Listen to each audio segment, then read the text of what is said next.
Matt is with us in Colorado Springs. Hey, Matt, what's up? What up, Dave? Good to hear you, man. You doing okay? Better than I deserve. How can I help? All right, let's do this, man. I'm excited to be here. I'm excited to be in the U.S. of A. This Amen. is the time to be here. Amen. Anyways, how can I help? Me and my wife recently got back in the country in April. We moved here from Switzerland and made it up to Colorado in July. And for the last 2 years, I've had my journeyman as a carpenter, and it's been something that has just burned inside of me to get out of the hourly game and get into more of the sell and install a product. And as doing freelance carpentry for the last couple of years has been good and paid the bills. I've been experimenting with different combinations of products and ideas. And the one we've come up with so far is showing up to someone's home, designing, custom entry doors and patio doors.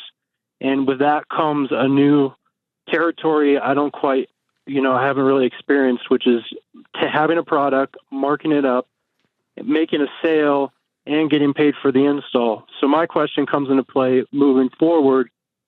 What is profit and what is greed? When are we being profitable, serving a customer, getting stuff done, amplifying the community? But when are we at some point being greedy and saying, man, I just took that person's clock, Where's the balance point? Does that make sense? Yeah, it's a great question.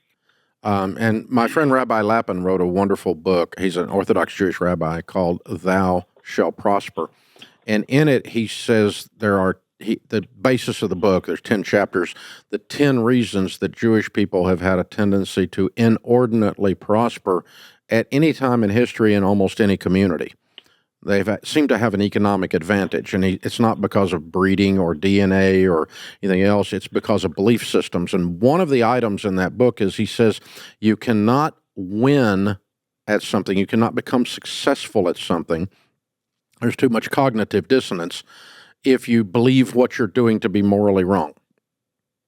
In other words, someone who says, I am a crook, I am ripping people off, I am greedy, will not become successful at that. You can only do that to a certain extent before your brain starts to fry and you're working across purposes to yourself. And the advantage that the Jewish communities had, according to the rabbi, is that they see business as a godly act of service, as a high calling. And the way he describes it is if you have two, do you have children, Matt? Yes, sir. I have one. He's 17 months old. Okay. Do you have siblings? I got 3 sisters. Yeah. Okay. So if you see one of your children, when you have 2 children, do something nice for the other child, it, as a dad, makes you happy. You see what I'm saying? Yeah. God is the same way, Rabbi says.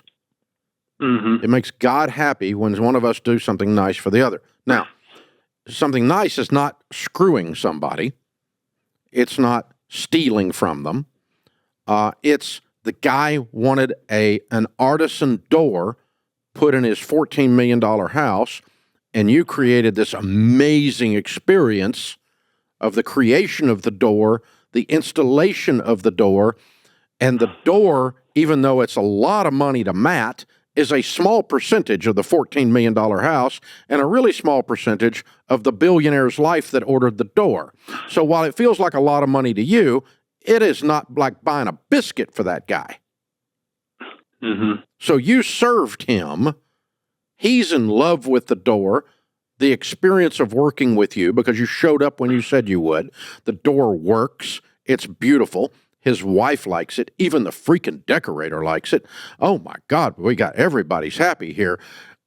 And at that point, the dollars or the margin of profit does not enter into the discussion anymore. So it's not about amount. It's about intent.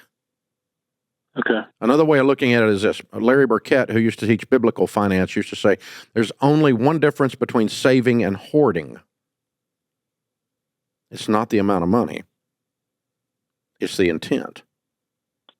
What are you doing? I'm saving. Why are you saving? I'm saving to change my family tree. I'm saving so I have more to be generous with. I'm saving to stabilize my family. I'm saving because I worship money. That's hoarding. The other 3 were saving.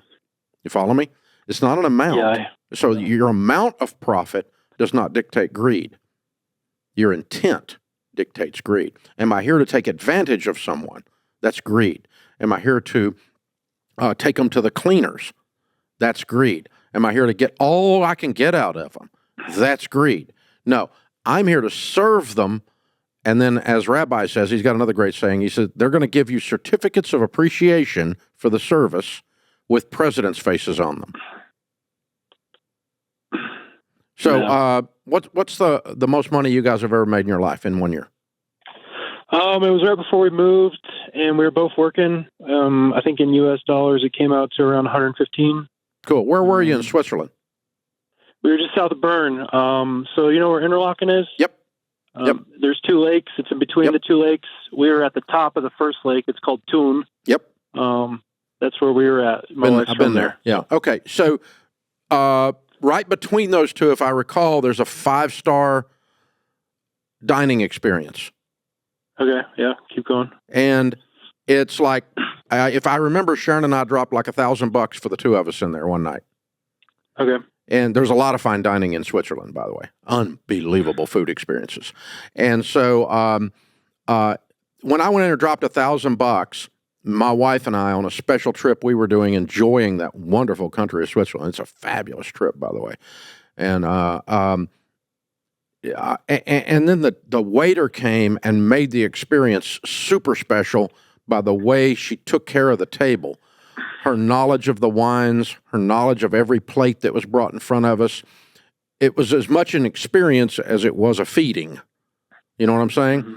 And so at the end of that, do you think I thought she was greedy when I gave her a huge tip? No. I was honored to leave her a large tip. A, I'm in an expensive dinner, and that's appropriate.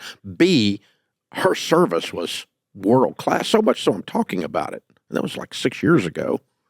But so when you go to a nice restaurant, you want to leave a tip because they did a good job, right? Yeah. And that's not greed. That's appreciation. Yeah, it's been tough because I did a Swiss apprenticeship as a carpenter, and carpentry there is very highly esteemed. Yes, and they're like, "You're doing what?" And they think it's awesome. You know, they think it's coming to the States. People are very budget minded, very stingy. You're in the wrong neighborhood. Exactly, and I'm trying to get out of it, man. I've been kind of holding myself back. Yeah, you said the way you described this, you're doing artisan stuff, and you need to get in the high end. Yeah, and I'm trying to figure out a way to create a plan and get out of it because I'm in with the wrong people right now. You know. Yeah, you need to start talking to some custom builders and just go show up on some of these sites and start buying some coffee and bringing donuts around and meeting some of the guys that are doing this stuff. Yeah. Just make some connection, build yourself a little network. You got to get your foot in the door with somebody like I was talking about a while ago where you're installing an artisan door. Dude, I mean, if you're going to put in cheap stuff, then every little penny is a big deal, and you're going to get accused of being greedy. So I'm accused all the time of being greedy. You take advantage of, Ramsey takes advantage of poor people, okay? You sell books to people who are broke on how to not be broke, right? And so I get trashed by the trolls and all that stuff all the time. That's part of my life. So it's the price of admission to be me, and I'm willing to pay it. Life goes on, right? But here's the thing. What's interesting was when I was selling those little $12 books out of the back of my car, and I helped 10 people, and I made $1 a piece, and I made $10, and 10 people got help, nobody was bitching. Yeah. When I sold 10 million of them, now I'm greedy because I helped 10 million people. Yeah. But that's those people. I can't control idiots and how they perceive greed. You and I are not discussing them and their criticism. We're discussing whether we're actually greedy. Mm-hmm. Actually being greedy is really dangerous. But that's when it's all about you instead of all about the act of service. Mm-hmm. You see, so if you've got your eyes on serving the customer, causing them to have a high experience, and they're willing to pay for all of that process, there's not greed anywhere in that conversation. But it's not an amount. No one should ever pay $24,000 for a pair of front doors. Well, yeah, they should, and they do all the time. Hey, man, I can get you one for $50 if you want. I mean, Let's do it. You know, you see what I'm saying? But Yeah, but people, that's just greed. No, that's a guy that's got $1 billion and he don't give a crap about the $24,000. He wanted the doors because his wife said get them. He knows the deal. He got them. Yeah. That's nothing greed in that. You serve the guy. It just happens to be a high-end customer with a lot of money, and so people get confused on the outside looking in because everybody in this country has got a real problem figuring out everybody else's business these days instead of minding their own. So if you'll just mind your heart and do it with good intent, you don't have to worry about greed. Is that fair? That's fair. Hey, man, get after it. I love you. Get it done. Get her done. I love what you're doing. Now go do it. But get on those high-end sites and make this stuff work. You can do this.